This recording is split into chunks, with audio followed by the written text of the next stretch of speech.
pense que je ne vais pas prêcher très longtemps, mais ça dépend de vous. Plus vous dites Amen et plus vous vous encouragez, plus je réduis le message, ok? Ok, on va faire un essai. 1, 2, 3. Oh, vous abusez là. Non, ok. Le message s'intitule de la façon suivante. Quand tout semble fini, Dieu commence quelque chose de nouveau. Je vais le redire. Quand tout semble fini, Dieu commence quelque chose de nouveau. On prie ensemble. Ésaïe, on lit ensemble et après on prie, pardon. Ésaïe 43, versets 18 à 19. Ne pensez plus aux premiers événements. Ne cherchez plus à comprendre ce qui est ancien. Je vais faire une chose nouvelle qui est déjà en germe. Ne la remarquez-vous pas? Je vais tracer un chemin en plein désert et mettre des fleuves dans les endroits arides. On prie maintenant. Seigneur, je te prie de bénir cette parole, qu'elle puisse nous toucher, nous impacter, nous transformer. Je prie que, Seigneur, tu me donnes l'onction pour la prêcher maintenant avec précision et avec une dimension prophétique. Et c'est entre Dieu, donne à nos oreilles de recevoir et d'entendre ce que tu vas dire maintenant. Seigneur, j'appelle cela, je déclare cela maintenant dans le nom de Jésus. Et toute l'Église déclare un bon et un grand Amen. Essayez d'imaginer cela. C'est un vendredi soir. La nuit est sombre. Le ciel est ténébreux. Tout est fini. La croix est dressée. Celui qu'on croyait être le sauveur, le Messie venu du ciel, celui qui a guéri tant de malades, qui a même ressuscité des morts, celui qui a donné espoir aux désespérés, celui qui est allé auprès de ceux qu'on ne regardait même pas, celui qui est allé auprès de cette femme qu'on allait lapider, celui qui a donné sa vie pour les pauvres et les rejetés, celui-là est cloué sur la croix, le corps ensanglanté, son corps déchiré, les veines qui sont déchirées par le fouet, par le fer, par les os. Et tout espoir semble perdu. On croyait que c'était lui, le sauveur, le roi, qui allait délivrer Israël, le sauveur de l'humanité. Et pourtant, le corps de Jésus est là, brisé. Ses disciples sont dans la crainte, dans la peur, ils sont dispersés. L'espoir est enterré alors que Jésus est crucifié. Et le vendredi soir nous dit, c'est terminé. C'est fini. Alors c'est la désolation. Les disciples dorment dans la désolation, dans le désespoir, dans le trouble et dans la peur. Ils se lèvent le samedi. Dieu semble silencieux. Peut-être y aura-t-il un miracle, peut-être y aura-t-il quelque chose de spécial. Le samedi, Dieu est silencieux. Le tombeau est silencieux. La ville de Jérusalem est silencieuse. Les disciples sont silencieux. Mais le dimanche, il y a un cri, alléluia. Dieu a commencé quelque chose de nouveau. Quelqu'un a dit amen à cela. C'est le cri de la résurrection, c'est le cri de l'espoir, c'est le cri de la vie. Jésus est crucifié, mais bien plus, Jésus est ressuscité. Les femmes vont au tombeau et elles trouvent l'ange. Pourquoi cherchez-vous parmi les morts celui qui est vivant? Le tombeau est déserté, le tombeau est vide, la pierre a été roulée. Le linge de Jésus est resté dans le tombeau, mais le corps de Jésus n'est plus là, car Jésus est ressuscité. Quelqu'un a dit amen à cela. Quand l'homme écrit fin, Dieu écrit commencement. Et aujourd'hui, c'est la Pâque. Et avec la Pâque, il y a une annonce. Dieu fait encore une chose nouvelle. Dieu fait encore quelque chose de nouveau dans ta vie. Et écoute-moi bien, ce que tu vis en ce moment, ce n'est pas un point, c'est une virgule. Ce que tu vis en ce moment n'est pas la fin du livre, c'est le chapitre d'un livre. Et nous servons, nous croyons dans le Dieu de la crucifixion, mais dans le Dieu également de la résurrection. Quelqu'un a dit amen à cela. Il y a peut-être des gens ici, vous êtes comme moi, vous aimez les films de super-héros. Et pour ceux qui aiment les films de super-héros, vous avez dû être comme moi à la fin de Avengers Infinity War.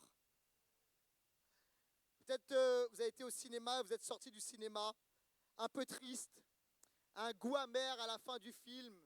Super réalisation, les effets spéciaux sont extraordinaires, mais pourquoi le méchant gagne?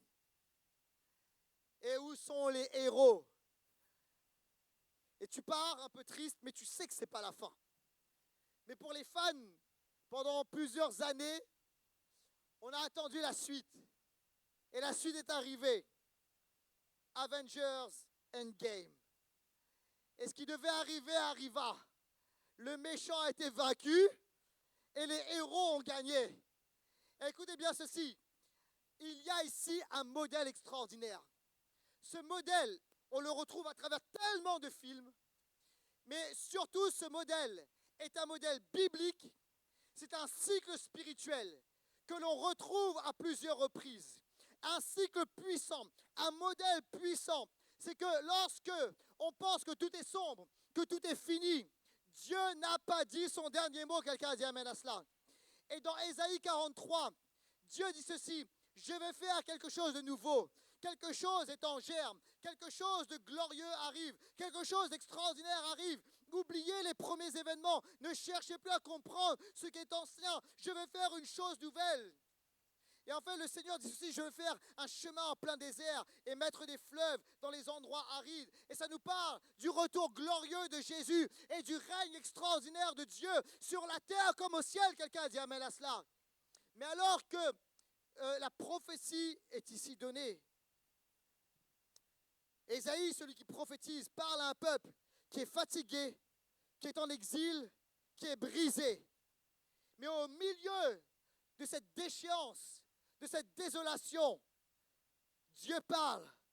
Il prophétise à travers la bouche d'Ésaïe: je vais faire une chose nouvelle.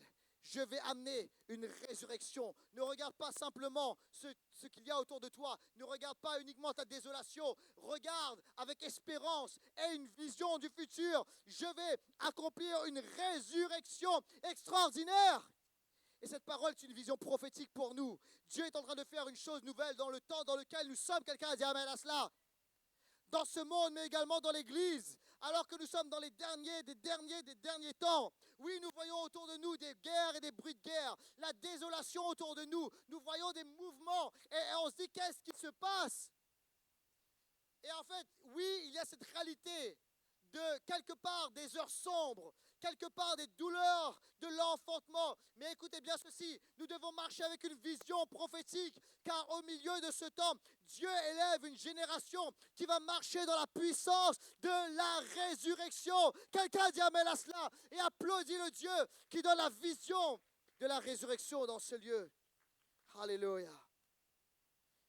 Et ce passage d'Ésaïe résonne également avec 2 Timothée, au chapitre 2 et au verset 6, alors qu'on étudie en ce moment ce livre, ces livres, des épîtres, des lettres 1 et 2 Timothée. Voici ce qu'il est écrit dans 2 Timothée, chapitre 2, verset 6 à 11. L'apôtre Paul, écrit et parle depuis une prison. Il est enchaîné, il souffre, mais il déclare une vérité éternelle.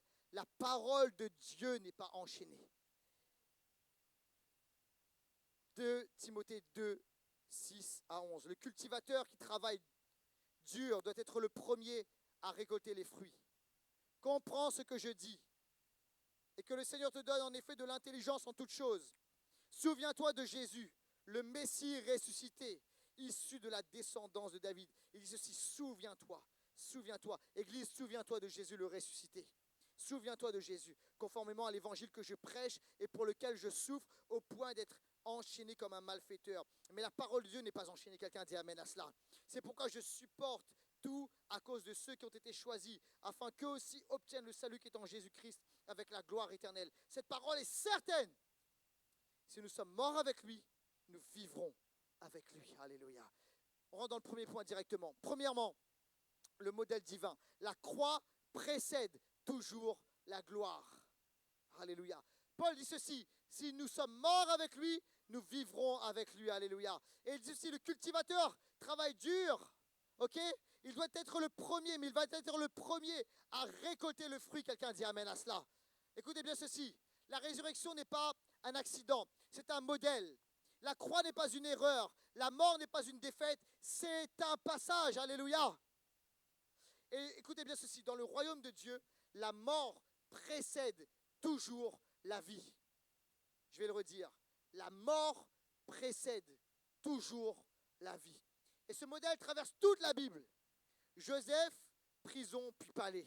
David, rejet puis trône. Jésus, croix puis résurrection. Et dans la même nature, et même dans la nature, une graine doit mourir pour porter du fruit. Ce qui est enterré n'est jamais perdu, c'est planté, mais ça va porter du fruit. Et écoutez bien, il y a des personnes ici qui sont en train d'expérimenter le modèle divin. Et en fait, tu dis, qu'est-ce qui se passe dans ma vie? J'ai l'impression que des choses sont en train de mourir. Les choses sont en train de mourir parce que Jésus va amener la résurrection. Parce que Jésus va dans un deuxième temps amener la gloire, alléluia. Et tu es en train de passer par le modèle divin, par le processus de Dieu, alléluia. Et c'est la manière dont Dieu opère. Avant de donner la gloire, Dieu amène dans l'humilité. Avant d'amener le trône, Dieu amène les profondeurs. Vous êtes là ou pas? Avant d'amener la résurrection, Dieu amène la croix. Et en fait, Dieu veut crucifier les choses en toi. C'est la raison pour laquelle tu passes par cela. Mais tu dois garder l'espérance, alléluia. Parce que la croix précède toujours la gloire. Et écoute-moi bien, ne refuse pas ce temps-là. Ne dis pas, Seigneur, je ne veux pas passer par là. Si Dieu t'amène à passer par là, c'est parce qu'il va manifester sa gloire dans ta vie. Et je peux vous dire, dans mon existence, j'ai vu des moments où Dieu m'a amené dans l'humilité, où Dieu nous a fait passer par la crucifixion, la mort à nous-mêmes, la mort de ce qui est de l'ego, de ce qui est charnel. Et écoutez bien ceci, si aujourd'hui, en tant qu'Église, on entre dans une nouvelle saison avec notre local, écoutez bien ceci, c'est parce que Dieu nous a auparavant fait passer par des moments où nous avons appris, où nous avons pleuré, où nous avons cherché le cœur de Dieu. Et Dieu maintenant nous dit, vous êtes prêts pour des choses glorieuses et je vous amène dans une autre dimension. Écoute-moi bien, oui, la faveur, la résurrection, la gloire est pour toi. Mais Dieu t'amène aujourd'hui dans un temps, une saison de crucifixion. Mais la croix précède toujours la gloire. Et dans le temps dans lequel nous sommes actuellement, dans le temps dans lequel nous sommes, nous voyons des heures sombres. Mais parce que la gloire arrive, les amis. La gloire arrive. Et ça... Oh, non, attends. Ok, deuxièmement, quand tout semble fini, Dieu commence. Quand tout semble fini, Dieu commence. Paul dit, souviens-toi de Jésus-Christ ressuscité. Souviens-toi de Jésus-Christ ressuscité. Pourquoi souviens-toi? Parce que dans les saisons sombres, on oublie. Quand Dieu semble silencieux, quand les promesses tardent, quand tout paraît bloqué, on pense que c'est fini. Le vendredi, Jésus est crucifié, mais le samedi peut être long. Et le samedi, à Jérusalem, c'était Shabbat. Mais c'était un Shabbat bien triste. Un Shabbat silencieux. Un samedi très long. Quand on pense que tout est fini, la Pâque nous enseigne quelque chose. Dieu travaille même dans le silence du samedi. Tu sais, des fois, le samedi peut être long, les temps de transition. Les moments où tu dis, quand est-ce que la délivrance va venir? Dieu m'a fait des promesses, quand est-ce que ça va arriver? Dieu, il y a la guérison, tu l'as déjà fait, mais quand est-ce que ça va se manifester réellement dans mon corps? Seigneur, le temps de galère, en ce moment je galère, mes finances c'est difficile, tu as dit que tu allais pourvoir, tu as dit que tu allais me bénir, mais Seigneur, le temps est long. Et il y a des moments, il y a des personnes ici, vous vivez des samedis qui sont longs, des moments d'attente, des moments de transition qui sont longs. En fait, on lit en quelques pages que Jésus est mort, et quelques pages plus tard, on lit que Jésus, quelques versets plus tard, on lit que Jésus est ressuscité. Mais parfois, les pages et les versets de ta vie sont longs et longs et longs est long. Quand est-ce que Dieu va intervenir? Et dans ces moments-là, écoute-moi bien, alors que c'est samedi, c'est Shabbat, c'est le moment où tu dois apprendre à te reposer en Dieu. À continuer, non pas dire qu'est-ce que je dois faire dans ce temps-là? Est-ce que je dois créer mon miracle? Est-ce que je dois créer ma bénédiction? Est-ce que je dois créer le fils de la promesse, mon Isaac? Écoute-moi bien, le Shabbat est le temps du repos. Et alors que on se repose, c'est pas juste chiller, c'est pas chiller d'ailleurs. C'est le fait d'espérer en Dieu, de louer Dieu, de mettre sa confiance en Dieu, de ne pas ajouter notre œuvre à l'œuvre parfaite de Jésus-Christ. Quelqu'un a dit amen à cela. Et alors que nous nous reposons en Dieu, Dieu, lui, travaille pour nous. Car Dieu ne sommeille ni ne dort. Il est en action, en mouvement. Et alors que tu le loues dans les moments de Shabbat, dans les moments de transition où c'est difficile, où tu attends l'intervention de Dieu, Dieu active les anges, il active le ciel, il active quelque chose de surnaturel. Et quand le surnaturel est activé, comment Yahweh se manifestera? C'est un bon choix à écrire ça.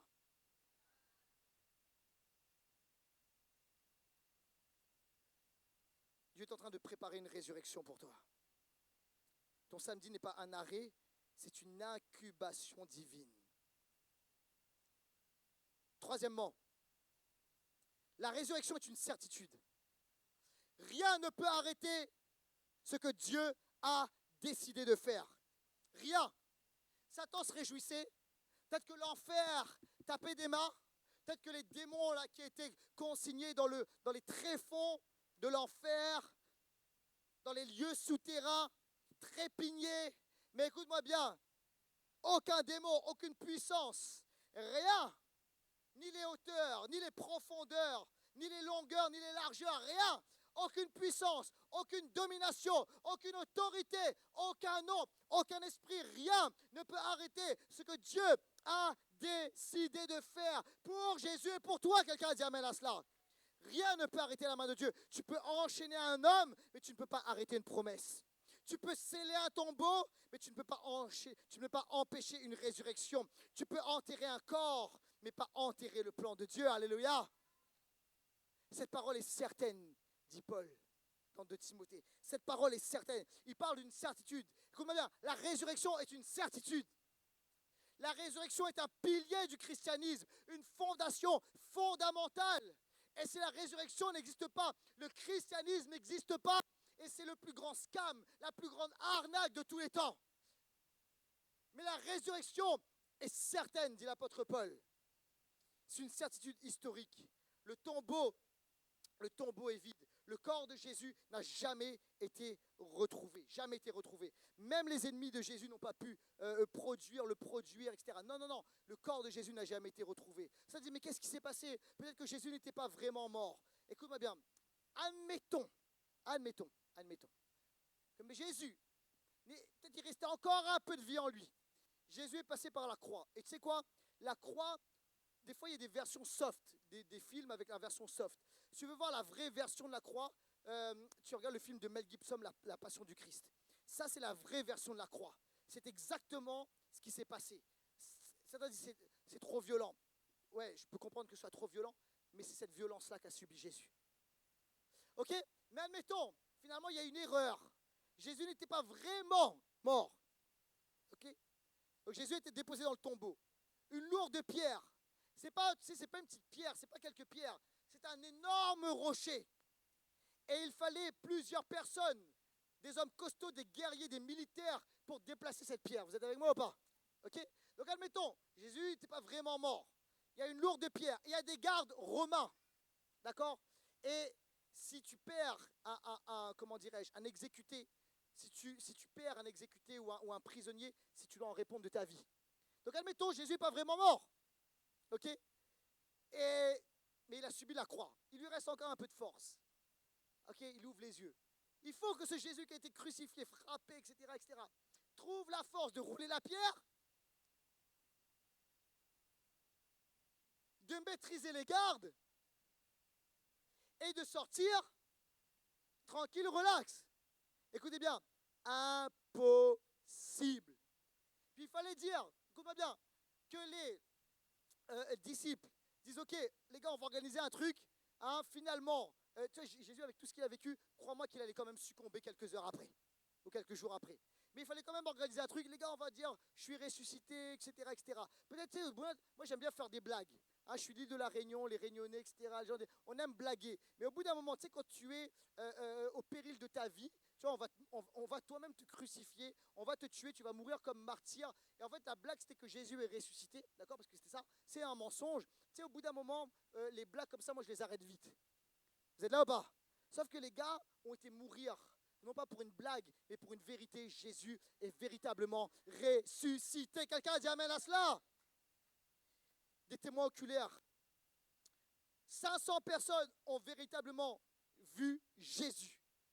Et la Bible dit que 500 personnes étaient prêtes au 1er siècle à témoigner que Jésus leur est apparu véritablement ressuscité. Alors il y a Marie-Madeleine, il y a les disciples, plus 500 personnes. Alors, ce n'est pas juste des visions isolées, c'est un témoignage collectif, alléluia. Et on ne bâtit pas un mensonge sur 500 témoins vivants qui au 1er siècle étaient prêts à dire « J'ai vu Jésus ressuscité ». Et l'historien juif, pas chrétien, Flavius Joseph, a témoigné du fait que les chrétiens déclarent, ils disent « Jésus est réellement ressuscité ». Ce Messie qui est mort, crucifié, mais également ressuscité. Alléluia. Alors, il y a une certitude historique, il y a une certitude transformationnelle. Regarde les disciples, avant la résurrection, ils ont peur, ils fuient, ils sont silencieux. Après la résurrection, il y a un courage. Ils se mettent à prêcher et ils vont mourir comme martyrs. Alléluia. Qu'est-ce qui a changé? Pas une idée, pas un mensonge, une rencontre avec le ressuscité. Quelqu'un dit amen. Il y a une certitude prophétique. La résurrection n'a pas surpris Dieu. Non, non, non. Ça a été annoncé dans la parole, ça a été annoncé dans les psaumes, ça a été annoncé dans les prophètes, ça a été annoncé dans toute la parole de Dieu. Et Jésus lui-même l'a annoncé, qu'il allait relever le temple en 3 jours. Alors la résurrection n'est pas un accident, c'est un rendez-vous prophétique, quelqu'un dit amen. Il y a une certitude spirituelle. Chaque vie transformée aujourd'hui est une preuve de la résurrection de Jésus. Les addictions brisées, les identités restaurées, les vies changées, alléluia. Ce n'est pas une option, Paul insiste, c'est une certitude. Ce n'est pas juste une émotion, c'est une certitude, alléluia. Il a donné sa vie. Il a donné sa vie. Alors, il dit ceci, souvenez-vous. Et au milieu de tous ces avertissements, Paul ramène à une chose, et toujours une chose, et encore une chose, la résurrection. C'est le message que nous devons prêcher. C'est pourquoi l'évangile est une bonne nouvelle. L'évangile ne s'arrête pas à la crucifixion. L'évangile continue à la résurrection. Alléluia. Et même dans ces temps-là, nos yeux sont pleins d'espoir parce que nous avons cette bonne nouvelle de la résurrection. La résurrection donne une vision. La résurrection fortifie, stabilise ta foi. Alléluia. Qu'est-ce qui semble mort dans ta vie? Quelle promesse est enterrée, semble enterrée? Quelle situation semble irréversible? La Pâque te dit aujourd'hui, le message de la Pâque te dit aujourd'hui, ce n'est pas fini. Quand tout semble fini, Dieu dit, je commence quelque chose. Alléluia. Équipe de louanges, si vous voulez bien revenir sur l'estrade, je finis avec cela. 4e, un modèle, je dis que c'est un modèle, c'est un processus, un modèle qui va jusqu'au retour de Christ. Un modèle qui va jusqu'au retour de Christ. La croix et la résurrection, ce ne sont pas seulement des événements du passé, c'est quelque chose qui est prophétique. Et ça nous parle de la première venue de Jésus et de la deuxième, du retour glorieux de Jésus. Jésus, lors de sa première venue, Jésus est venu une fois sur terre. Il est venu humble. Il est venu souffrant. Il a été crucifié. Et il est ressuscité. Mais écoute-moi bien. Jésus ne reviendra pas comme il est venu la première fois. Jésus est venu la première fois en serviteur. Jésus est venu la première fois plein d'humilité. Jésus est venu la première fois prenant la forme d'un enfant. Jésus est mort sur la croix au milieu de brigands. Jésus a marché humblement sur notre terre. Jésus a souffert de la solitude. Il a souffert, de trahison. Il a vécu tout ce qu'un être humain a pu vivre et même au-delà. La Bible dit même qu'il s'est abaissé en dessous des anges. Il a pris la forme d'un homme et il s'est mis au niveau parmi les moindres des hommes. Un serviteur lavant les pieds des disciples. C'est la première venue de Jésus. Et en fait, écoute-moi bien, parfois on peut rater la gloire à cause de cette humilité lors de la première venue de Jésus. Mais la deuxième venue de Jésus ne sera pas similaire. Jésus va revenir différemment. Il va revenir comme un roi glorieux, alléluia. Il va revenir en régnant. Son règne sera visible de tous. Il va venir non plus maintenant, comme un serviteur. Il va venir comme un juge. Il va établir son royaume. Il va détruire le mal, alléluia. Il va venir séparer le blé de l'ivraie. Il va venir comme un roi. Et en fait, il n'y aura plus le choix. Tout genou fléchira devant lui. Tout œil le verra. Et toute langue confessera que Jésus-Christ est Seigneur. Écoute-moi bien, son retour est proche. Son retour est proche. Donc Jésus a été crucifié et il est ressuscité. Écoute-moi bien, le corps de Jésus n'a pas pu être touché après la résurrection. Parce que son corps était différent. C'était un corps glorieux. Et en fait, il a dit non, ne touche pas. Jésus a dit non, ne me touche pas. C'était un corps différent, non plus un corps humble, mais un corps glorieux. Et écoute-moi bien, la résurrection de Jésus annonce son retour glorieux. Et Jésus est à la porte. Il arrive, il frappe. Il reste encore, prophétiquement, quelques secondes à l'échelle de l'éternité pour dire maintenant c'est le temps où je fléchis le genou. Maintenant, c'est le temps où je donne ma vie. La résurrection de Pâques est une annonce du règne éternel à venir. Pâques n'est pas seulement un souvenir, c'est une prophétie. Ce que Jésus a vécu, l'Église aussi va le vivre. Les morts vont ressusciter, nous dit la parole, alléluia. Les morts en Christ vont ressusciter. Et après la croix, il y a le trône. Jésus va revenir glorieusement avec son armée. Et aujourd'hui, c'est le temps de dire, Jésus, je te donne ma vie. Peut-être que ce matin, peut-être qu'aujourd'hui, ta vie ressemble encore à cette tombe. Peut-être que c'est fermé, bloqué, sans espoir, marqué par le passé. Écoute-moi bien, la résurrection de Jésus n'est pas juste une histoire, c'est une invitation. Et Paul dit à Timothée, souviens-toi, souviens-toi, rappelle-toi, souviens-toi, parce que tout commence par là. Et aujourd'hui, écoute-moi bien, ta vie est peut-être bloquée, mais aujourd'hui tu peux recevoir une vie nouvelle, être pardonné, recommencer, ressusciter l'appel, la promesse que Dieu a pour toi. Quand tout autour de toi semble fini, Dieu dit, je commence quelque chose de nouveau. Je déclare aujourd'hui que quelque chose de nouveau peut commencer pour toi. On va